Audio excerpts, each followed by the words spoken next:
Manila Bay, one of the Philippines' most historic places.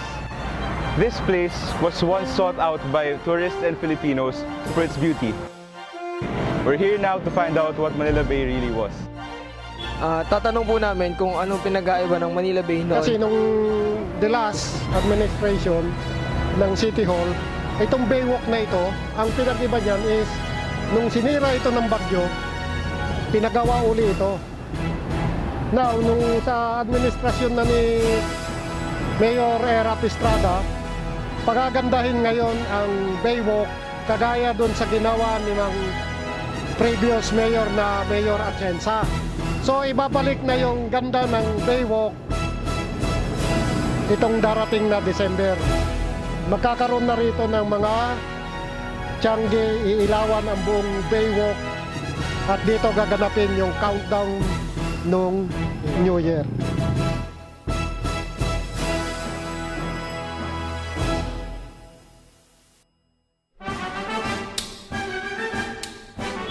Tatanong po namin kung anong pinag-aiba ng Manila Bay noon at dati. Tatanong po namin kung anong pinag-aiba ng Manila Bay noon at dati. Noon at dati. Noon at dati. Noon at dati. Noon at dati.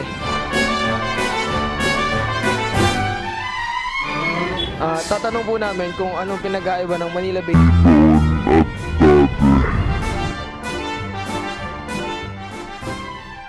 Po natin ngayon kay Sir Carino kung anong pinagkaiba ng Manila Bay ngayon at noon.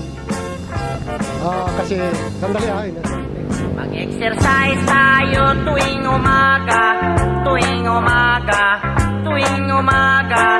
Mag-exercise tayo tuwing umaga upang ang katawan natin ay sumigla.